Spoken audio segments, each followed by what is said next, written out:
understandable English podcast. Learn English the easy way. I opened my fridge this morning and found my apartment keys next to a container of leftover pasta. That's not where keys usually live. I know that. The scary part is I have no memory of putting them there. That's actually impressive. Most people lose their keys. You refrigerated yours. Thank you. And then 10 minutes later, I poured orange juice into my cereal bowl. No. Yes. I was holding the milk in one hand, orange juice in the other, and somehow my brain just disconnected from reality.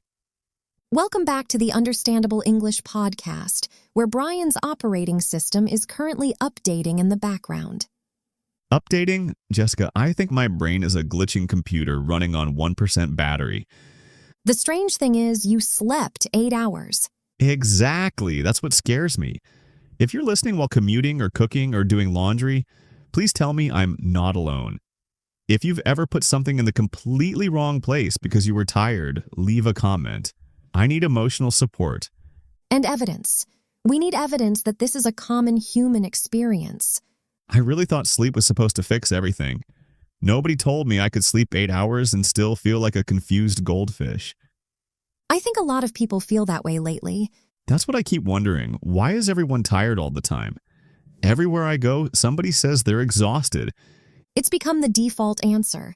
You ask how someone is doing and they say, good, tired, but good. That's literally every conversation I had this week. Same. My favorite part is that coffee doesn't even work anymore.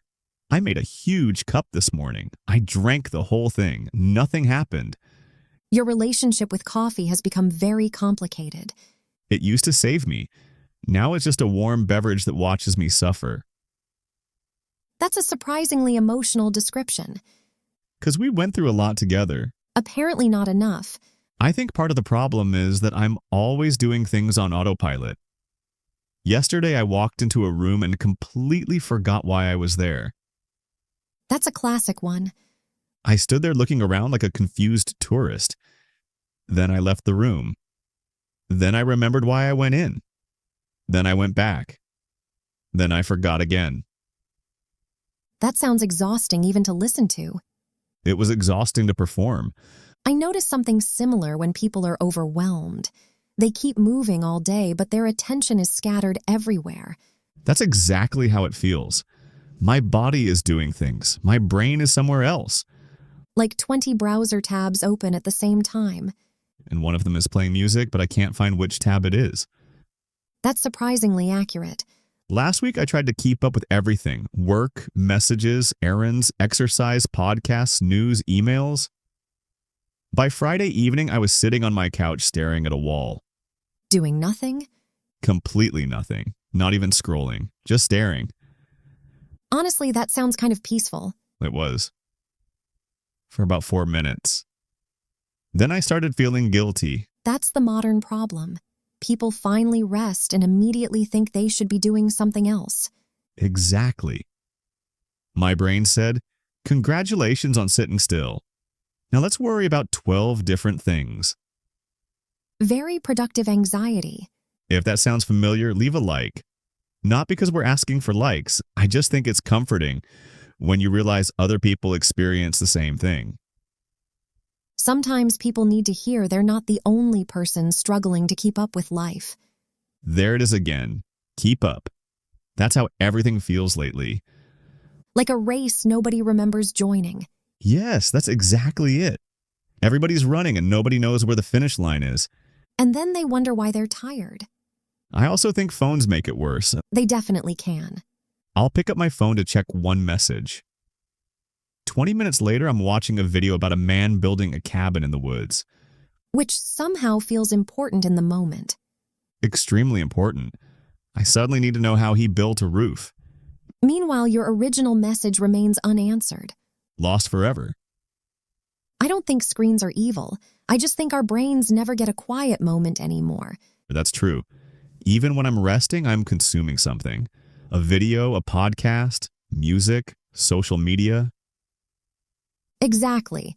Wait, now that I think about it, when was the last time I just sat somewhere without input? The fact that you need to think about it is probably the answer. That's upsetting. Slightly.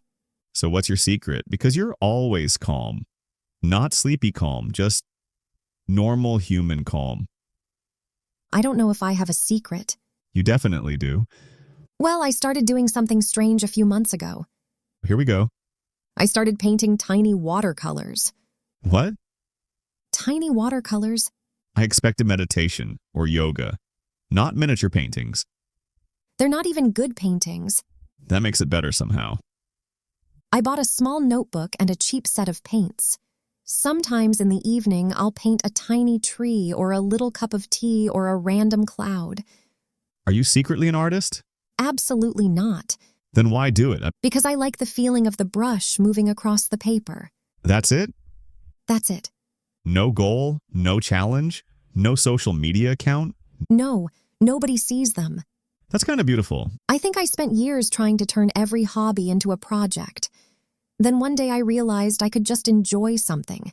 My brain doesn't understand that sentence. I know. So tell me about the first time. It was raining outside. The apartment was quiet. I had a cup of tea beside me. I painted a very crooked little flower.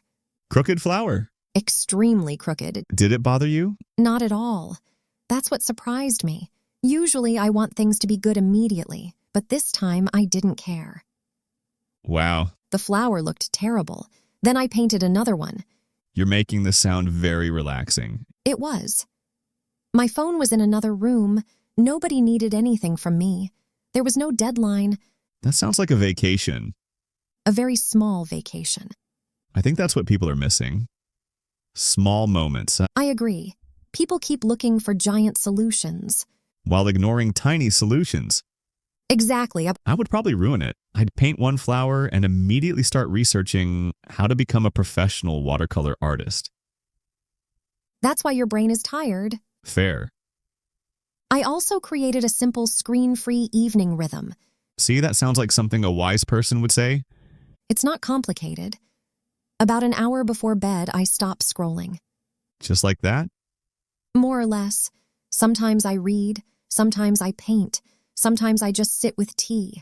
Sometimes I accidentally watch videos until midnight and wonder why I'm tired. We each have our strengths. Did you notice a difference? Yes. Not immediately, but after a few weeks I felt less scattered.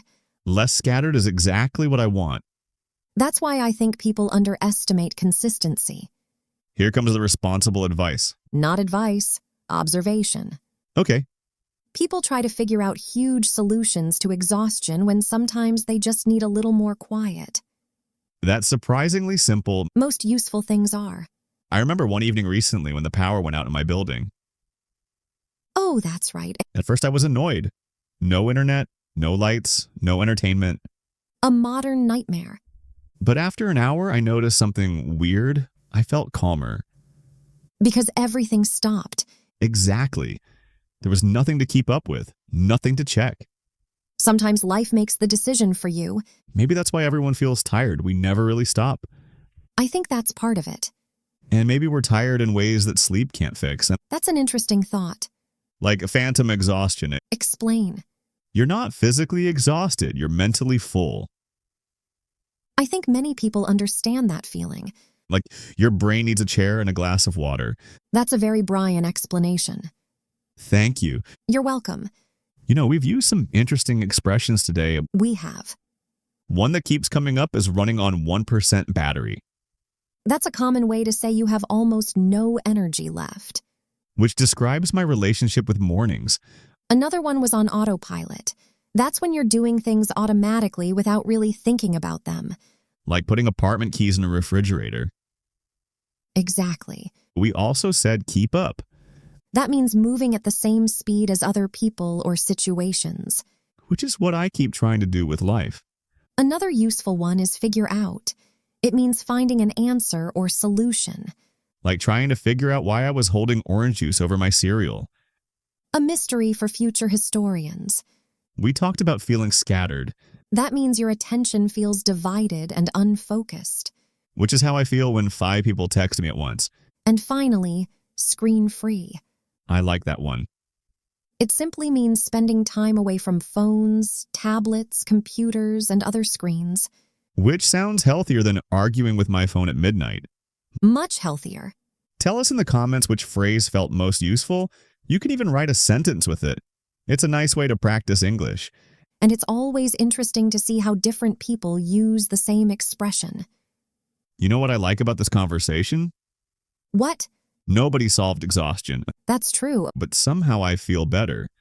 Sometimes talking honestly helps. And sometimes tiny watercolors help.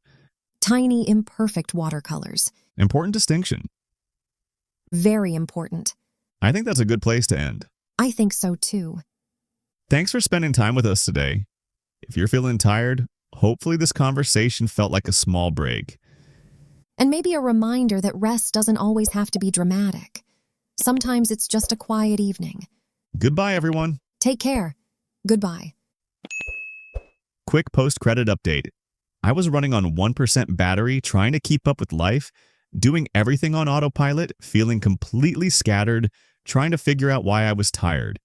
And then I remembered Jessica's screen-free idea. So naturally, I spent 20 minutes looking up better ways to stop using screens.